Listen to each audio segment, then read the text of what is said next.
My Aunt Sally is on line 2. Aunt Sal, what up? You did okay the other night.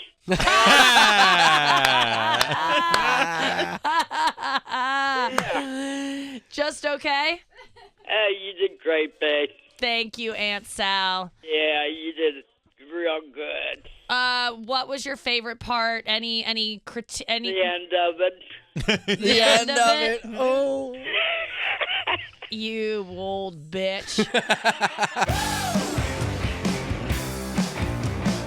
Good morning, Squirt Nation. It's You Up with Nikki Glaser. This is Nikki Glaser. I am in New York City because I am no longer in Los Angeles because I was voted off Dancing with the Stars 2 nights ago. I can't even believe it was just so, 2 nights ago. It was so recent. I'm in studio today in New York City. Tom Thakkar is not here today. He is in Toronto all weekend performing at the Just for Laughs Festival. But today to fill in for him, we've got Puddle Boy Andrew Collin. Puddle, puddle, squirt, squirt. Mm-hmm. Yep. All right. All right. And then, the show's off to a great start. I thought you were going to come in with like a Tom song. I'm never good at the beginning or the end. Oh. In the middle, though, I'm great. Listen, and that's what anyone remembers is the beginning and the end. And that's why you're star. Immemorable. That's why that's why I used to walk your dogs. For free. For free? Huh? You paid me? Yes, I did. Don't make it sound like you ever walked. I paid you well. Do I owe you money still? Is that what this is about? I mean, I didn't want to do it on air. Do I owe you money still? Just $50,000. No, I don't. You honestly, I counted. It's 3 walks. You still. I still owe you for 3 walks? Are you serious? Do I literally owe you for 3 walks? I will Venmo you right now. Please, $60. Please. I'll send it right back because I'm lying. Do I owe you? No. What kind of monster would I be? But you do owe me for carrying that bag up the stairs last night. I do. Andrew came over last night. Ian Finance is here, by the way, everyone. How's it going, Ian? Hey, I loved you on Dancing with the Stars. Thank you, Ian. Yeah, it was amazing. And I was wondering, you were dancing so well, and the judges were terrible. I thought one of them... Yeah, it's like, what is your pressing question for me? Well, I just thought one of the judges, they had all this time to critique you, but none of them asked, how's your butthole? And you know what? I had so much to say about that. Can we clear up all Dancing with the Stars? I'll just say, Cheryl Burke, who's been on the show for 21 seasons, says they've never had to do this much work on a show, on the first 2 weeks of a show. We had to learn 3 dances. Usually you do 1 dance a week in the beginning, and then it gets more intense. I had to learn 4 dances, but I never got to the 4th, but I learned 3. You'll see, I'll post videos from my rehearsals, because I do some pretty impressive stuff in the 3rd dance, I gotta say. But I got injured from working on the 3rd dance, which I never got to perform.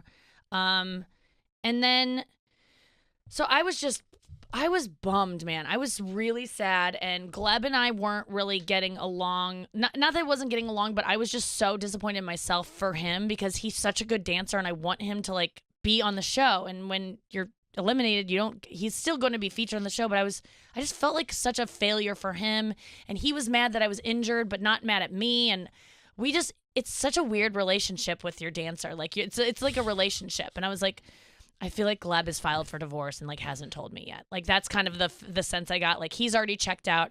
And then I eventually, we did our first, we kind of connected and had a good moment before our first dance where he was like, you got this, believe in yourself and everything. And I also got a couple emails from people being like, mind over matter, we know you're injured. This one friend wrote an email that said she coaches gymnastics, and when her gymnasts get injured, she tells them to repeat the mantra, I'm strong, I'm prepared, and this is easy. So I just started saying, I'm strong, I'm prepared, this is easy. From the moment I was in that makeup chair crying until showtime, I must have said it 2,000 times out loud and just walking around. People thought I was crazy. But then I went to camera blocking an hour after makeup, and I was about to watch the girl do my dance again. And I started I watched her video from the day before, and I was like, teach me how you looked at the camera. I was asking her to do simple things where I could actually maybe move and and then I started moving, and I was like, I think I can do this.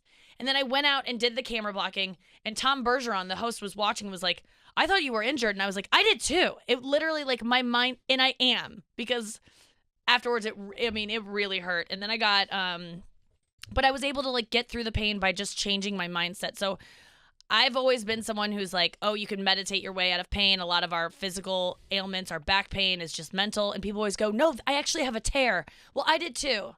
But it can be made worse. An actual physical tear, the pain can be made worse by the way you mentally think about it. And I know there's an injury there, but you got to change the way you think about your pain because you really can't overcome it. It still hurt because there was an injury there, but when you're going through a lot of stress and you're down on yourself, your brain needs a place to go put that, and it finds the weakness in your body, which is wherever you have a tear, and it fucking beats the shit out of it until you release that stress. And so that's when I was able to just like wrap my head around, you're strong, you're prepared, you're ready, or it's easy. It was crazy how it worked. So I was able to dance. I don't know where I'm going with this. No, but like your actual dance, like when you were dancing, did you even have to think about it? Did practice? Yes. That was the problem. Because I didn't have practices going in, it was not like second nature to me. So like when I do the Tonight Show, I don't have to think about what step is next because yes, it is a set that I've constructed and I'm not used to saying it in this order, but there's a cue card in front of me with the jokes listed in case I forget, which I don't because I've said this. I know how to do comedy. But when you're doing a step and you're like, there's another step to come, the step is coming. You don't get to make a pause and go, so what else am I talking about? Like it's loud in there and it's like. And if you don't know the step, you just don't know. And you do have someone to lead you. I wish I would have, in retrospect, I wish I would have thought about dancing as less of a me on my own and Gleb kind of just guiding me, and that I would have looked at it as like we were both one entity. And I think that's really hard for me as a comic who's been, you're so solitary up there. I really thought about my performance, and if you look at us, I was dancing like by myself. I wasn't dancing with him, and I wish I would have thought of it more as a unit, which he tried to get through to me so many times. I really like love dancing now. I'm gonna do like hip hop dance classes. I know that I can learn steps. I wish I would have stayed in the competition because I would have been such a more fast learner. It took me a month to learn 2 dances that were very similar, but then the third dance I got so much quicker. And then different styles of dances I would have been so good at. The foxtrot, like where it's like you just are like kind of like. It's a slower dance. I would have been so good at it. I kind of got screwed with my dance style up top. I'm not like a sexy salsa mama. That's a little intimidating to come into the box with. That's how I always thought of you. Yeah. So it's a little Latin. That's how you're in my phone. A little Latin. It was just, but let me just tell you, being eliminated from a reality show where it's like dum dum and the next to go. Like I was on that show. I mean, I've been on that show before because I've been on Last Comic Standing twice and been eliminated where they go, moving on. But I've never had my name said as the eliminated. You know what I mean? Like it's usually like, and moving on, and then your name doesn't get said. But I've never heard, and who won't paused be for so like 20 long. minutes. And I knew I was going. I was staring down at the ground, and I knew they were going to say Nikki and Gleb. I just knew it. I knew it. Before. I had so much fun after I danced because I just wanted to have a good showing. I wanted to have a good talk time with the judges and with Tom and with Aaron, Aaron Andrews? Yeah. I wanted that all to go well. And when that was done, there was like a live performance from this girl whose song, Mackenzie Ziegler. She sang the song Wonderful, which we have to bump in and out of break the rest of the show with the song Wonderful. It just came out. I'm obsessed with it. She played it so many times in rehearsals that I learned the song. And so by the time she played it for the first time on air, Sia wrote the song. So it's amazing. And she's so good that I just like danced by myself, like not by myself, but like we were all up in this skybox, which is like the balcony where all the dancers, like the little bullpen, and we were all up there, and I just like danced during her performance, and like was like, this is my last time to like be on this show, have fun. No cameras were on me, and I just had the greatest time at this like Mackenzie Ziegler concert is how I treated it. And then I went downstairs and got eliminated, and I just felt bad because I wanted Gleb to like have his showing on TV, and he will. Like he'll go on. Yeah, I think Gleb will be fine. He's gonna be fine, but he really is so hot. I met him yesterday. And So yesterday, I flew to New York immediately with Gleb. And then I go, you know what? I'm going to spin this bitch. Tomorrow I'm going on Good Morning America. Who has that opportunity that often? This is still part of the show. I'm going to kill it on Good Morning America. So I started writing jokes. I started strategizing with Gleb. What are we going to talk about? How are we going to do this segment? And I was like, we have one more performance. Let's nail it. And we went into Good Morning America with 1 hour of sleep. We both got on the plane. We watched I Feel Pretty together. I fell asleep. He loved it. And he's like, you should do more acting. Like he was trying to push me into the thing that I'm actually good at. And we went on Good Morning America. We killed. We had the best morning because whenever Gleb and I dance, it's always a struggle because I'm so bad at it and he gets frustrated.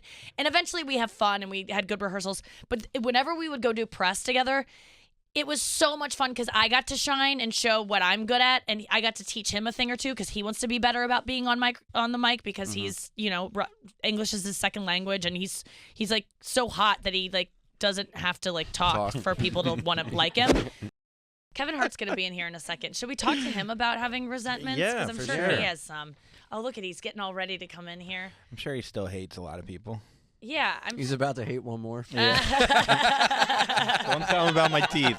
Don't open with the teeth. He's walking into studio now. Poodles. What'd you say? Yeah, you have poodles that can walk. Kevin Yeah. Hart. Hello. Yeah. Hi, Nikki. Hey. Nice Hey, to Nikki. meet you. Good Thank to you for meet you. coming in. This is Ian and Hey, Ian. Andrew. Hey, Come on, what's up, shake man? hands. They're Nice to meet you. anticipating that you'll see something in them and produce something for them. Yeah. We so were if you want talking. to just really take in their comedic Yeah. talent. No, this is great. Yeah, I'm looking at him right now. That's Yeah, right. you get it. You got anything? No. I got it. This No. it's pretty. I started at the Laugh House. Oh, get out of here, Philadelphia. Yeah. Yeah. Wow. In Philly, yeah. From Philadelphia. Yeah. Get out of here, man. I'm from Wilmington, Delaware. I drive up to Philly every night. Were you in the Mr. Ride Mona years or yeah. before then? Mr. Rod. Mr. Ride Mona years. Yep. Okay. Good. What does that mean?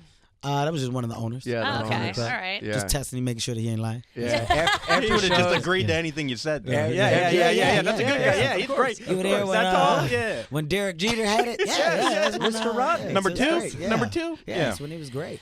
So, Kevin, you just came into a conversation. We were talking about holding on to resentments. People in the business early on who tried to like hold you back. As a comedian, I had a female comic who just hated me and spread lies about me and rumors to hold me back. And letting go of those eventually. And I just talked myself through it and realized I'm still very mad at this person. I still wish her the worst. As you kept talking about it, you just Yeah, I realized just that. realized, I'm like, festering. You know what? I think I'm still angry. I don't think Yeah. I've really gotten past it. what about you? I am I'm a different breed. I don't let much bother you. It's hard to poke a hole in my armor. Yeah. The reason why is because, and this is gonna help you a lot. It takes so much energy to be negative. You waste so much energy holding a grudge or figuring out ways to maintain anger. Because you got to create it every day. Or every time you see that person, you got to conjure up more anger. Like, I was Yeah. happy, but now let me be mad. Yes. And that energy is energy that's being misused. So if you're true to your craft, if you're true to what you really do, then that's energy that should be placed and put into what you love. If you choose not to do that, then ultimately you're cheating yourself. So what I understood at a young age, as I got tons of rejection, is that this is what's supposed to happen. I'm supposed to go through this because ultimately it's going to stop. And when it stops, I'm supposed to be okay and ready for whatever opportunities that are coming my way. So instead of looking down on the hate or the negativity or the no's, I embraced it. I love that. And as I was voted off of Dancing with the Stars 2 nights ago, I was the first heard. contestant eliminated. It's a big story around here, actually. It's Huge, sweeping the hallways of SiriusXM. Very, very huge story. As I was walking up, they said, "Are you going to go on there? Just notice you just got voted off of Dancing with the Stars, so don't say nothing about that." TMZ is in the Yeah, I was hallway. like, I wasn't. She'd have a lot of resentment towards you. I thought that's the last thing that I would have said, but now that you bring it up, it makes it an interesting topic. Have you ever done anything where you have agreed to it and it's been something that is... What's been the scariest endeavor you've taken on professionally, I guess? Scariest endeavor? Where you've had the most fear, because I've never danced before in my life, and I was like, I'm about to do something I know I'm terrible at on national television. Have you done something like that, and how did you feel on the other side of it? Tons. Just tons. Yeah. Done tons of things. What's been that- the most nervous you've been, or the most like, oh shit, do I have this The moment most in nervous? your career? It's going to sound crazy, but I'm probably the most confident person in the world. So even when I've been like, Right. holy cow, No. Yeah. there's no way, I still would put on the face like I'm okay. Like, I did Fool's Gold. There's a movie called Fool's Gold that we had to film in Australia. And I lied. They were like, are you okay with water? Are you okay getting in the water? Yes. Like, I'm actually an excellent swimmer. You know, like, this is a true story. Yeah. Made it to the Junior Olympics. Yes. I'm a fucking excellent What was your swimmer. stroke? 100-meter backstroke, 50-meter freestyle. Nice. My prime and for a minute when between my ages of like 12 and 15 was individual medley. 100-meter I am. Yeah. That's when I was like really, really moving. But I was real deal. Yeah. Swam like a 20.2, 50-meter freestyle in Jeez. yards. 100-meter backstroke, I was probably in like the 53, 54 range. I was pretty good. Real good. This is all, you can go find this information. Yeah. It's online. I Philadelphia don't know what Department of any Recreation. of that means, but that Swim talk. sounds really Fast. good. Swim talk. It's swim talk. That's why my back is so amazing. But in the movie Fool's Gold, I don't like the ocean. Like unless I know like where I am in the ocean and what is in here, and I've heard it specifically, I don't like the ocean. Australia is a different ball game when it comes to the ocean. Because everything is there. Everything is in Australia. Great white sharks. So, you know, they're like, hey, are you okay with getting in the ocean? Like, you gonna be? I was like, yeah. You know, I just wanted the job. Yeah. Man, this scene came up, and they were like, all right, this is where you fall in the water. And I was like, huh? And it was like these Arroganges that we kept hearing about. It was like the most deadliest jellyfish in the world. But we had heard rumors that they were in the water. Man, I said, guys, I don't know. And he was like, what do you mean you don't know? I was like, I just don't know. I feel like it's Arrogange in there. They were like, yeah, but you said you were okay with the ocean. I was like, no, I know I said that. I definitely said that. And he was like, well, you got to get in. And I was like, I just want to talk to y'all about it. I don't know if we need this moment. Do we really need? I like tried to lose the backtrack, scene? and instantly, I said, okay, let's do it. And I did about 13 of the worst takes that you've ever seen in your life. Like, you edited out the movie, it was so bad. But I knew it. Like, as I'm doing it, I was like, oh, this isn't going to see the light of day. I'm not even acting. Like, this is complete fair. I'm supposed to be the tough guy in this situation. I'm not pulling it off at all. That was the most uncomfortable I've ever been. But afterwards, I was like, here's what it is. Shoulder shrugged it. Can't change it. You can't change it. Can't change it. They saw it. All right. I know. On to the next thing. Gotta put that in your back pocket. Yeah, I mean, but what is because getting voted off a reality show on the being the first one voted off, like I lost. Like I be lost somebody. the most. It's got to be somebody, It's right? gotta be somebody. What's the most rejection? What do you do when you feel that level of rejection, which is like, this is the worst I could do, and it happened. My biggest fear happened. What level? I've experienced every level of rejection. Has it ever got you down in a I'll way give where you- you really had to overcome it? I'll give you two good ones. Yeah. Comic strip, Lucian. Lucian, what was the last name? Holtz? Was it Holtz or Holtz? I or wasn't something? around for that, but yeah. Lucian, legend for picking talent. Yeah. Is the man that discovered Eddie Murphy. Lucian. Kevin, you got an audition at the comic strip. Oh my God. I've been killing all around town. I got into every comedy club. Comic strip was last. They saved the best for last. I'm going to go on here and I'm going to kill. I go perform. Crowd goes crazy. I can admit that my jokes back then weren't that groundbreaking. This wasn't cutting edge material, but it was good. It was good enough. Yeah. I'm a young comic. I'm 24. Oh my God. After you get off stage, Lucian calls you in the back room and he sits you down so you can find out if you pass. Oh, I've never been more confident in my life. This is it. And Lucian had a disease, and I remember, you know, his hands and stuff were taped up. I forgot what the disease was, but like things would fall off, like limbs were falling off. This isn't making a joke. Leprosy? Disease, yes. Yeah. Like this was real. Right. Like, you know, so he had bandages and stuff on, but it didn't matter. Like this guy's a legend. Yeah.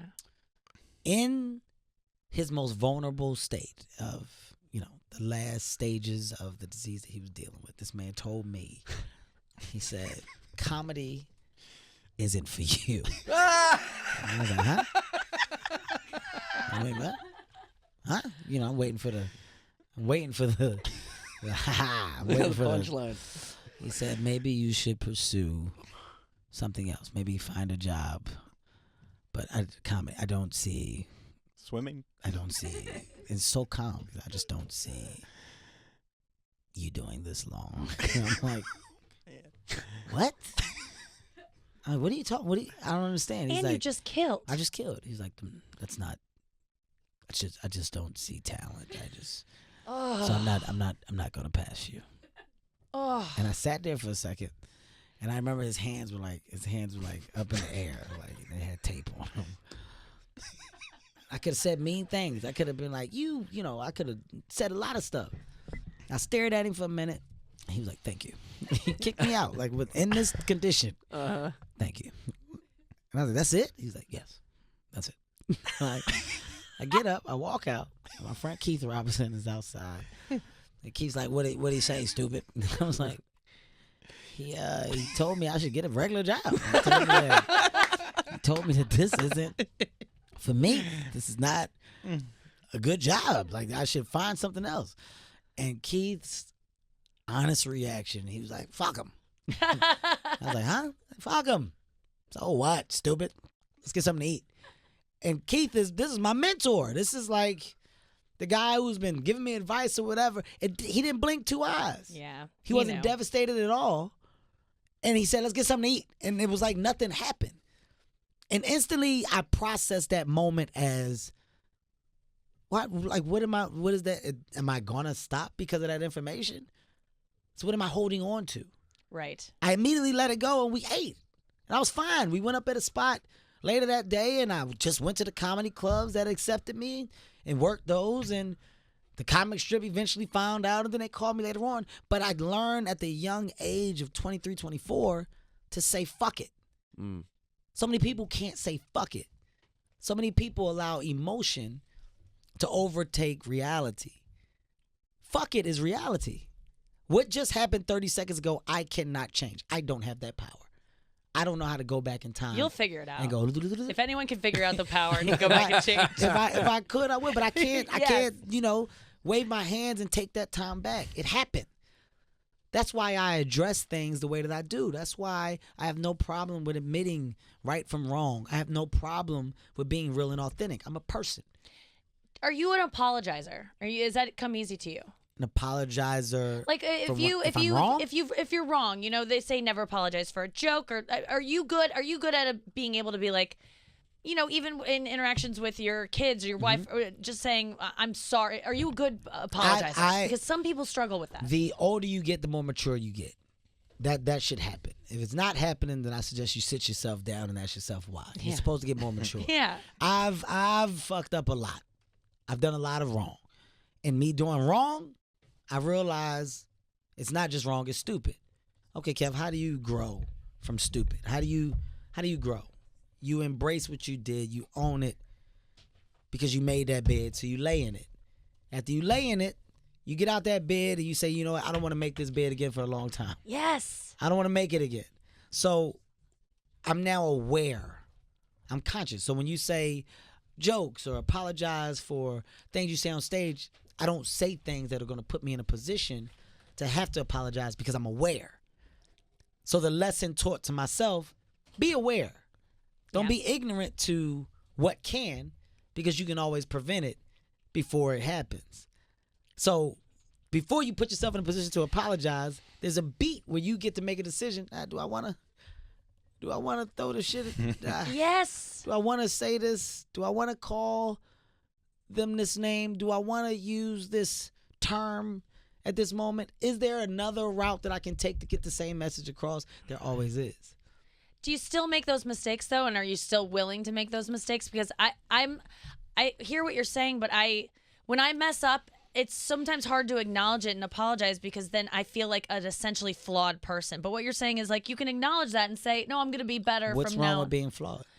That's a great point. What's wrong with being flawed? So many people want to live a perfect life, and I hate that I'm coming off like such a motivational speaker, but I'm just saying real shit. So many people want to live a perfect life, but you have no idea what perfection is unless you've experienced imperfection. Yeah. You don't know what perfect is unless you've experienced imperfection. In other words, embrace your flaws, embrace your fuck-ups. They help make you ultimately become the perfect person you want to be. Yep. But what individual do you believe that's perfect? Sometimes you look and you go, they are perfect, but it's all just, I don't really know what's going on with them, you know? What does it matter?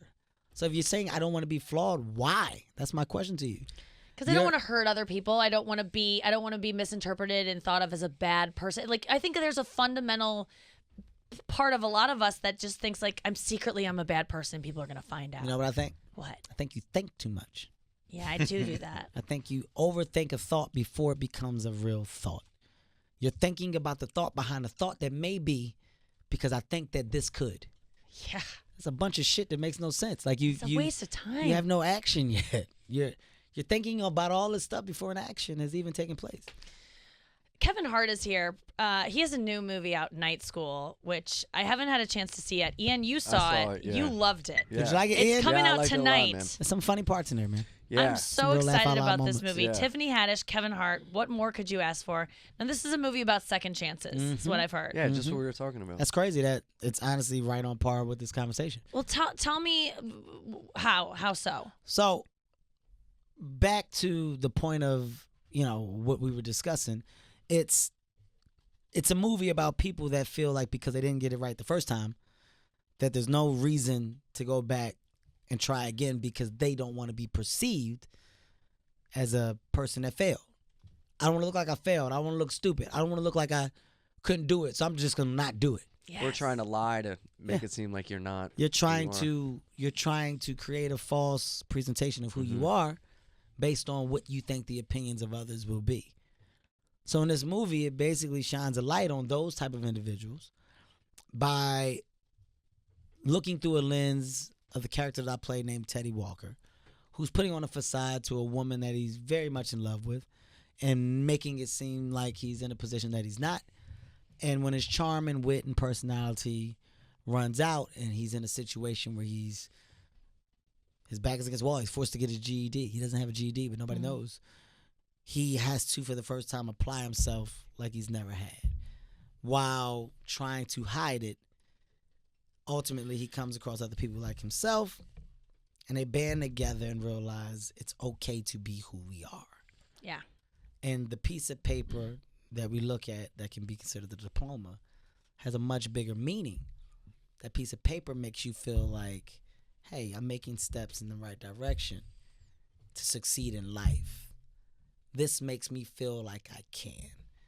That piece of paper at the older age that he was at put him in a position to feel like he now can.